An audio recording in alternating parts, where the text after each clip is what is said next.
and supporting us artists at the Cove Gallery. My name is Rebecca Nagel, and myself and these lovely women, we do have one particular artist who's missing. She lives in Marlborough and couldn't make it this evening. But we really appreciate your support, and we're excited to have a panel discussion tonight. I'm going to start with a quote that I love from an artist. We're going to do a couple of quotes, and we're going to just keep it flowing. They're going to answer and respond. And then afterwards, if you have any questions for us, as long as they're simple, we will accept them. But so I would like to start with this quote from beautiful Frida Kahlo. The only thing I know is that I paint because I need to, and I paint whatever passes through my head without any consideration. So for me, I learned a lot about myself when I was in school. I just recently graduated from Montserrat because I would frustrate a lot of my professors. They would always say to me, "You are all over the charts. You don't know, you can't stay focused." Because in my head, I had 50 million things going on, and I just needed to pour them out all onto the canvas and eventually sift through what was there. So my question that I'm going to pose to these wonderful women that I'm in this show with is, what gets you going? What engaged you with this body of work that we did? What passed through your head without consideration when you were making these pieces? So anyone can speak at once. I'll go. I can start by saying that usually for me, art is a necessity. It's kind of a lifeblood, and I learned that when I learned that it's far more than about technique and anything that you can learn about the technicality, but it's about the canvas being able to hold everything. When I started letting it be like my best friend that could hold everything, then it was like I could say anything. And there was this need. It's lifeblood. It really is. I just, I can get it all out. And Yeah, it's a tremendous friendship. Ah. For me, it's a tremendous friendship as I go through the process. Because with friendship, it's not always positive. There's always negative. So there's a love-hate going on. It can hold both. It holds both. It doesn't have to be beautiful. Right. It can hold the ugly, the sad, the rotten. I mean, it's amazing. It is. And it doesn't talk back, which is even better. Yeah. Rosemary? Loren's a hard act to follow there, you know.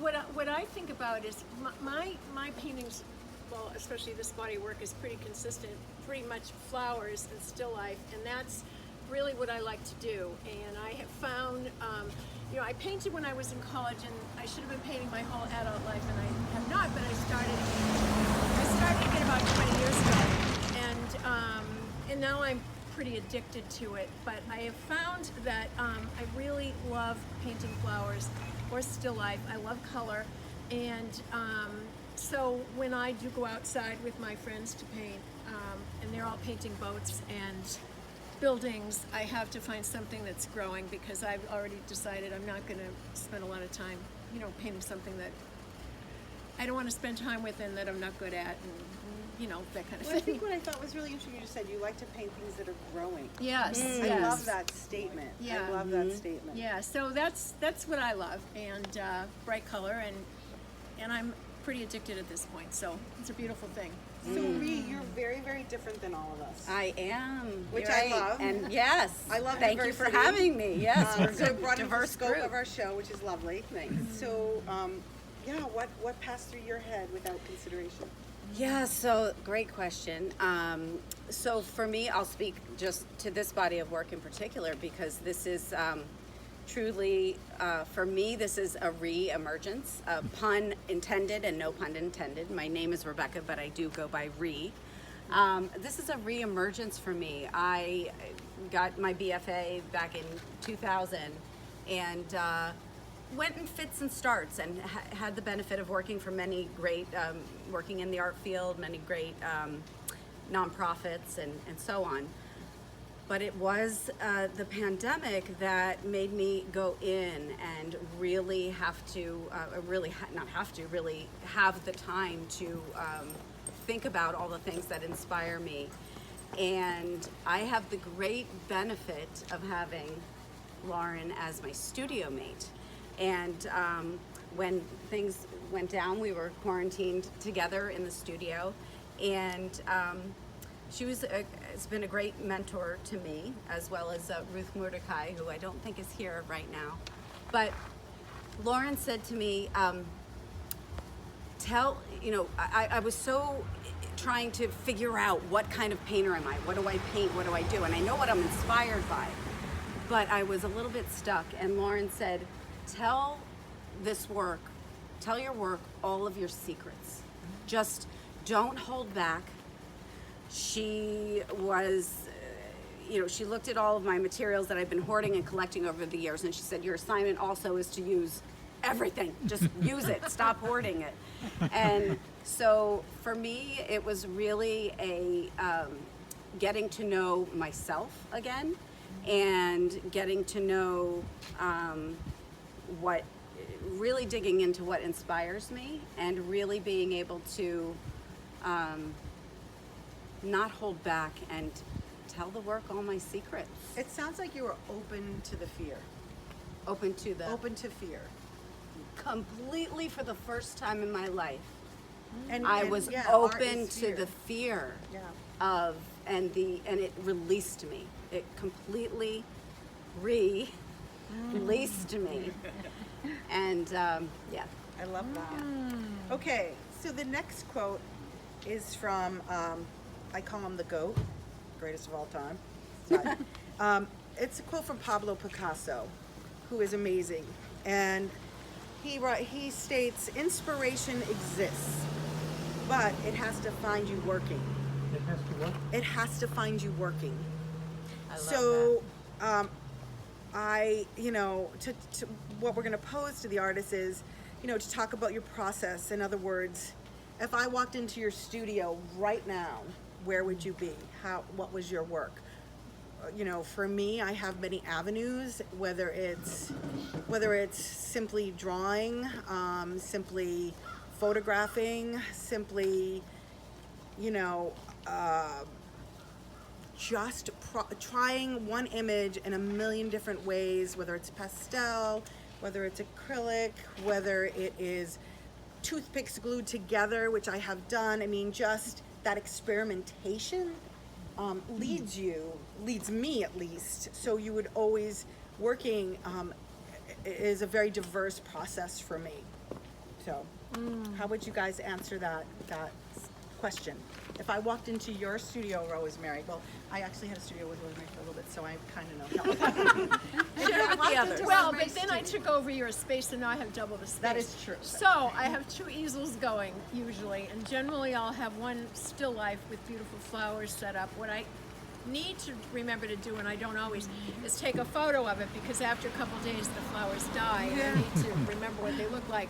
But, and it takes me, I can work on something for maybe 2 or 3 hours, and then my paintings get kind of wet. I'm an oil painter. I use a lot of medium, so I need to, and it will get too muddy, so I have to stop that. But then I have another easel set up where you used to have one, Rebecca, and then I'm usually working on 2 things at the same time, and I usually, same thing, like I will have at least 4 things going at the same time, and they'll all be different, and which is really great for my brain, because it goes in a million different directions. So yeah, I agree with you. I think to work on one thing, just dedicate yourself to that one thing was a little tough. yeah, and then I also have been working on some little tiny paintings, so I have them on my desk, and that's how I kind of finish up my painting session. Use leftover paint. They're fun too. So anyway. So you guys share a space. So how does that work for process for working? Quite beautifully. We definitely interweave our inspirations, and we work our work is very different, but there are ties there. My particular space, if you were to come into my little area, I am just smitten by the natural world. So you would find a lot of my work is microbiological based, biology, oceanography. So you will find pictures of Ernst Haeckel, if anyone's familiar with it, zoologist, and he drew meticulous, has a whole book of, I'm just so interested in cells and radiolaria and amoeba and things like that. And so a lot of science based. There's test tubes in my studio and things, microscopes and things like that. And also, what was I going to say? I work on multiple pieces at once as well, and I'm very interested in collections. So I am a collector, and I collect my inspiration as well. And I happen to call that my collective elements. They are all the things that come together that I just sort of channel the spirit of and try to put into my work. And music is important to me. I listen to a lot of trip hop music, which is a blend of beats and also kind of spacey cosmic sounds. And that's kind of where you find me, I guess. Meditating. Also, you like to work at night. I do, as my husband knows, he smiles over there. who's a morning guy. I am a night owl, and I find inspiration at night, and that to me is where a lot of magic happens. So yes, I am definitely most creative, probably 8, 9 p.m., 11, midnight. Yeah, good observation, Rebecca. You're right. I'm the only car. You won't see me there at 7 a.m. No. Which works for us. It's great. It's another reason why it works so well to share a studio with Ree, because I'm a morning girl and she's a night girl. So it just works. And the crossover is actually really special. The 2 p.m. crossover is actually really magical, poignant and magical. It's kind of like high five. I'll take over the shift. Yeah. It's really cool. Where you would find me, especially in the summer, is outside, teaching quite a bit. But so the quote by Pablo Picasso, can you say it again? Inspiration exists, but it has to find you working. So I love that so much. I do too. When I learned that it wasn't you, I can't remember what teacher taught me this, but when I learned that you don't wait for inspiration to find you, you have to be working, and what that meant to me was, as a young artist, I used to wait for inspiration to find me. Whether like a boyfriend broke up with me, I'm inspired to do a sad drawing, or something like that. And then I learned that, a whole different thing, that it's about showing up to do the drawing. And so for me, the work is about, I have two integral parts of my work. One is Not a Day Without a Line, and that's drawing in my sketchbook. And that's drawing straight from the imagination, straight from the dream world, tell it everything, anything. One line, size of a postage stamp, anything. And then the other integral part of my work is drawing from observation. These two pieces, I think, have helped me to mold my style in such a way that it'll take a whole lifetime for my style to emerge and keep emerging. But to watch how it's come together because of these two parts that keep moving forward is really pretty special. Yeah, I think I just came from New York. I went to see the Cezanne exhibit, and it was 450 of his drawings. And it really just emphasized to me the importance of don't get committed to one piece. Just keep making. Just keep making, because that's the work. And as you put in that work, on your 1000th drawing, that could be your gem. But you have to put the work in. So my last quote, because I promised to keep this short. The last quote is really from my very favorite artist, and some of you might not know him, some of you might. He is from LA. He is amazing. He is Mark Bradford. If you don't know him, I suggest looking at a TED Talk or YouTube. He is just phenomenal. He had an incredible life. He's still alive, and he produces these like amazing collages that are like the sizes of buildings. So his quote is, "I look at art as a container. You can't get inside it. You have to ask all of these questions." And so it was funny when I posed this quote to the artists today, we kind of were mulling over what would be the container. And I started to go home, and I was sitting there and I was thinking about it, and I was like, how am I going to answer this? And I realized there are two containers for me. I'm a container, so I need to ask questions of myself. And sometimes I have to really open up to get those questions. And sometimes the piece, the art piece, is the container. And that piece, I have to ask questions to find out where I'm going with it. So I thought it was a really interesting quote for me. It made me really contemplate how I'm going to approach this art. So I'm going to hand it off to if anyone wants to riff off of that. I'm gonna jump in and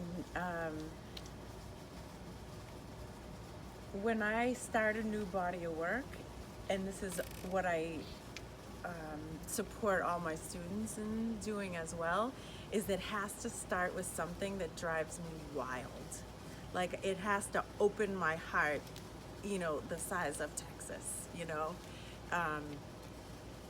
whether it's color or shape or a certain way that a flower gets me, you know, for me, it has to, I have to tune in and be real honest about what it is that I'm so interested in. And you know, I used to just show up and be like, oh, I want to paint like everybody else and try to paint like other Cape Ann painters because I thought that that would make me a valid artist. And then I realized that that wasn't going to sustain me as an artist over time. So I had to get deep down into like, no, what really drives me? Your container. Yeah. That's it, your gut, the container. Yeah. To say what, it's not about the subject matter a lot of times. Yeah. It's okay, here's your content or your concept, but what is going to get that emotional drive home, and how is this impacting me, and that's those questions of the container. But go ahead, you guys also. Yeah, absolutely. Yeah, for me, it's such a collaboration with the piece, and I think my goal is to actually step out of the way. So I do ask myself, you know, what am I interested in? What inspires me? But especially this body of work was like, how can I move out of the way of myself and really, really let what wants to come in and inform me, and you know, it tells me what it wants to say. And that to me is a really exciting. I was thinking of because you had us thinking of the questions, I was thinking I go into a space of soft focus now. So rather than hard focus and really trying, it's almost like I soften my focus and really, really feel the energies. And if you read my artist statement, I get a lot from my dreams. I'm quite a dreamer. I always have been. My parents know this since a very young age. Crazy, wild, vivid dreams. So that space, that liminal space in between dream and waking, that informs me, that asks me the questions, and I respond. Or try to respond the best I can. Dreams as containers. My dream is my dreams are my container for sure. Rosemary? Well, these two are so eloquent. I'm, you know, I'm not sure. You know that you got this. Well, thank you. Well, again, right now my container is pretty much growing living things, and I would assume it's going to continue that way. Although I just recently met Loren, I've admired her work for years, and look forward to taking a class or two from her, like with some figures or something like that. But I do really, in my my focus, as I said, is flowers. And one of the things I learned early on, one of my mentors said to me, is that an artist should be an entertainer. And so she's always in my head, especially when I'm finishing something up, because it's what keeps my strokes different. Sometimes people say, how come your strokes are all different? And it's because it's like, okay, I keep thinking of saying an artist should be an entertainer. So I guess that's part of my container, the entertainer container. I love that. That's great. I'm gonna Just write made that that down in up. my book because I have Entertainer. So Yeah. before we end this, I have one more question for the artist, and the question is, I want to, who is your go-to artist? So everybody has, I know I have a go-to artist. I'm gonna end it, so I'll let whoever wants to jump in. The go-to artist, when you're like, oh, I'm in a stalemate. We all get into that funk, and I need to go look at so-and-so to get me going. Does that make sense? Who is your artist? Your guy, gal, person. I have a really hard time picking. It's a Yeah. long list. Do you I have a want me to long go? list. I have like so many Pinterest Can we say boards of top all my three? favorites. All right. Top three? Top three. Top three. All right. And also it changes, I think. Oh, And yeah. For me, there are the stamp. Do you want me to go? Should I go? Yeah. Okay, I'll jump in. So, Frida, Georgia O'Keeffe, Mark Rothko. Those are sort of my basics over the Cy Twombly. But I can speak to now. So my top three now, I already mentioned Ernst Haeckel, the science illustrator, zoologist, just delicious drawings, meticulous. And then Buckminster Fuller has really been coming around for me, the architect, but he really knew how to look at nature for the answers, how nature works. So I'm really Bucky, they used to call him, so I feel like, may I call you Bucky? Yes, okay. So Bucky is a big one for me. And absolutely right now, Hilma af Klint, not Klimt, because people get Klimt confused. She was around the turn of the century, and if you don't know who she is, that's understandable because Say your name again. Hilma af Klint. She's Swedish. Was Swedish, and her work was hidden from the world for decades and only discovered like Well, a few decades ago. She did not want her work seen until she died. It had to be 20 years. Isn't that amazing? It was stated Didn't 20 want it years seen. after her death they could release her work. Right, and she was a mystic. She channeled spirits, and she did many things. Did scientific drawings, and her work was discovered or released by her family not too long ago. 20, 30 years maybe, and it's making its way around the globe. But just to finish up with Hilma, she is credited with actually being the first abstract Before Kandinsky. artist before Kandinsky. There's a wonderful documentary Before on Kandinsky. YouTube. Yes, that you can it's rent. called Beyond the Visible, I think. That's beautiful. There's one on Amazon Prime. She is who I go to. I kind of am worshiping at the altar of Hilma right now because she truly let the essence of creativity come through her from someplace else, and that's what I'm trying to do. So, thank you, Hilma. And one of my favorites right now is an Australian artist who, her name is Laura, I'm pulling a blank, McDonald or something like that. She does huge paintings of flowers, and they're quasi-abstract, and they're, quite beautiful. And there's, oh God, who else? there's a I think she's a French artist, Claire Bassler, and she paints these big canvases with realistic flowers, and that's my top two right now. I have a lot that I go to. I have many Pinterest boards that I go and study. Right. But Gabriel Munter, whose color I like, I don't paint anything like her, but I like her work. Yeah. More? I'm gonna go with Paul Klee and Pierre Bonnard and Fairfield Porter. I can see that. And my favorite, and he pops up in all the titles, is Odilon Redon. He's the amazing florals, and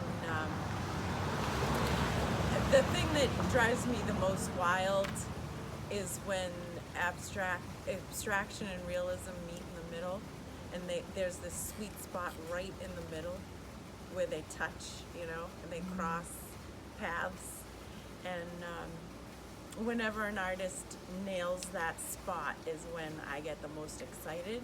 And I feel like it's still like open territory, I think there's so much more to do in that realm, and that excites me to go there.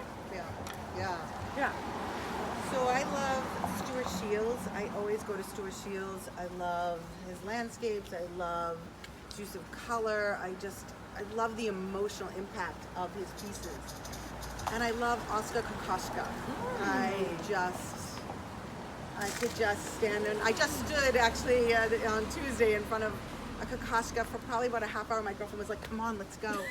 I was just in heaven. That beautiful paint, that thickness, that application, just the energy that's moving around in there is just so tremendous. And of course, I already disclosed Mark Bradford, who is contemporary and just brilliant.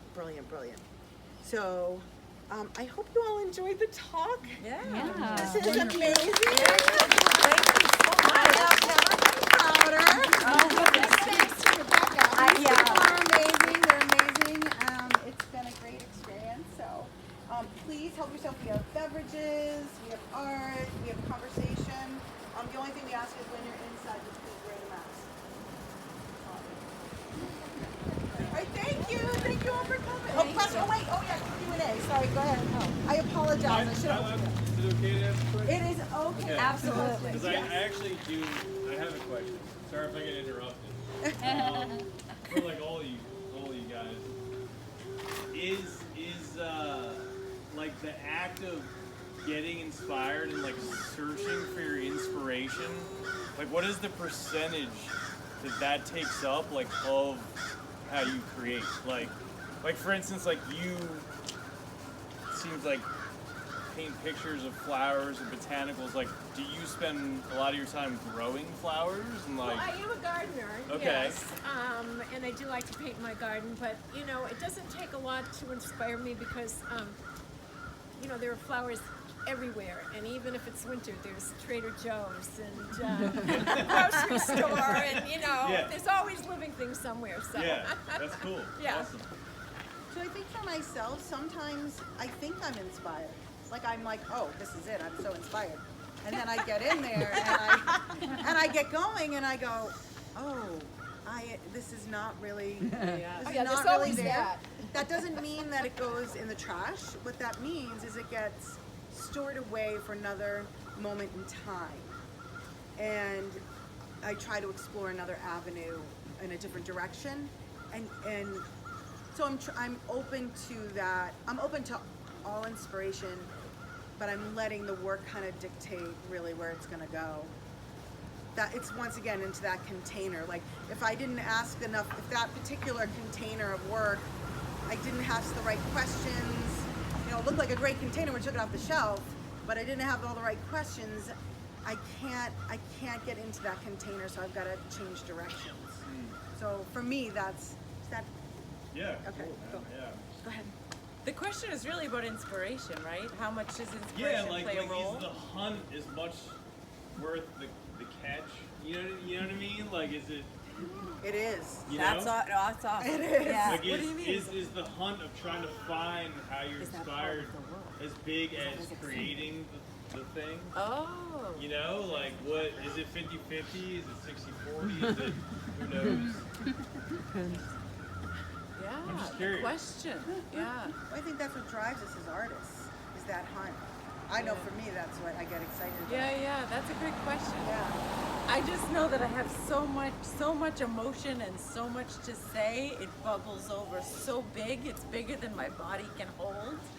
So I have to have paper for it. Yeah, I see. I don't know how that plays out No, with that that's question. yeah. I mean, it's all answers are cool. It's all just it a is. necessity, you know? Yeah. Or I might combust. I mean, I think it's interesting, like, don't you, I know for me, I get up and the moment I wake up to the moment I go to bed, I'm seeing the world and what its potential is. What can I do with this? How is it affecting me? How can I let people know how horrible this is, how great this is, right?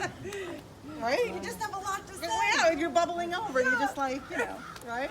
Yeah, It's not it is a really good question. I think you'll make us all think about that question a little bit more. But for me, because I do get a lot of symbolism and a lot of things in my dreams, I know that at least 8 hours Right. I'm doing work in my dreams, of being inspired, and I wake up and I voice record and I sketch and I'm doing a lot of work, which is part of the late night thing too.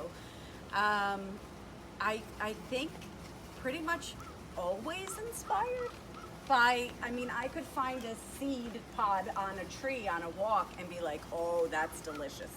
I need to sketch that. I need to incorporate that somehow, or I'll hear about something in the cosmos and I'll Google it and then I'll get inspired by it. So it's a big part. It's a big part of the process. Cool. Thank you. Yeah, any other questions? I feel bad. I didn't mean to just shut it down. If anyone else has any questions, we'd love to. What do you do with the pieces that you work on a piece and it's not going anywhere, you hate it? Put it aside for Oh, that's so good. And I know you throw them out to the side, but like, I don't know, for you, I have 10 pieces of stuff that, how often do you guys paint them over? I'm curious what you guys do with your duds, but they're not really duds. I don't want to say that, but you know what I mean. Sometimes they I are. paint over them. Yeah, Sometimes just on top of what's there and come up with something yeah, fun. okay. Use the colors underneath. Just part of it, right? Yeah, I learned nothing is precious. Yeah. That's an important Nothing lesson. is precious. Yeah. I could be in the middle of a painting that is going really great, and then I'm like, not feeling it. So I literally will take a brush of gesso and just wipe out a section, and it'll open up a whole new world for me. I like that. That's really So- important. Yeah. One teacher, the first painting teacher I ever had back at Salem State when I was 18, said, don't ever get rid of everything. Always leave a piece of the underpainting. And I was like, That's a good idea. for whatever reason, I never forgot it. I just said it to one of my students the other day. I don't know, for I whatever can see that's that, worth. Yeah, I think A piece of 1980 is okay. it is. Well, yes, some of the work in there actually has some discards from art school, which was a long time ago, and I either tore it up, Yeah. Yeah. like that precious piece is so important about, yes, we get, I love what I have, but sometimes you just got to go and tear it up. I mean, Yeah. just dig into it and rip it up and reincorporate it and, yeah. I had to give away a bunch of pieces in order to move them. Sometimes, like, something's just blocking the space. Yeah. And, like, I would give a painting away, or I threw a few away. Some I paint over, some you just leave for a while, and then 2 years later, you know what to do with it. Okay. It's interesting. A lot of options. I had a great painting professor in college who, we had an assignment to do the ugliest painting Yeah. that we could possibly do. I think many professors probably do that. He was like, go for it, just paint and you wouldn't believe the beauty that was found in doing that. And I think the idea was that you were releasing yourself from the fear or the trepidation or the preciousness, and so Yeah, like Yeah. someone once said to me, if you're not doing it with intent, leave it. Like if you're just doing it for the sake of doing it, and you're no longer, when you hit wherever you're doing and you're not doing it with an intent, it's time to move on. So that always sticks with me when I'm just working it to death. So I think that's another thing. Yeah, you take all those things, put them back. There is a piece, for example, in the show that I hadn't seen the light of day for 2 years, and just for fun, I took it out, and I was like, oh, this was garbage back then, but I can make this much better now. And I just, but it was like, so yeah. Okay. Yeah. Anything else? Right. Anyone else? Oh, yes. You ever get another work from another artist? Always. And rework it? Oh, no, I would never touch someone else's work. No. Nose across the board. I think. do you mean like a collaboration? Sort of, but say you found another piece. Okay, I see what Oh, you're like saying. like a So secondhand like store. so for example, yeah, someone Okay. had donated a bunch of canvases Right. to the school. And the answer to your question is yes. Yeah. Oh, yeah. But I won't gesture them over and completely wipe out the artist's image. I think I will work on that, not to incorporate it, but it gives you, I don't know how to describe it, but it's an interesting process because that painting is there and you have your intention. And somehow in combining those two, it gives birth to this new creation. And it's launched from the previous artist. Yeah. So I would say yes, it's not something I do all the time, but the answer to that is yes. Yeah. My quick no was too quick. Yeah, I mean, I wouldn't go up, Yeah. like if Lauren gave me a piece of art, I wouldn't just, paint over her. Oh, they work. should have But if someone- highlighted here. But if I'm at, second glance and there's someone who Yeah, has gotten yeah. rid of a painting and I see potential, I will grab that and play with it. Thank you. Thank you, everyone. Thank for you. coming. Thank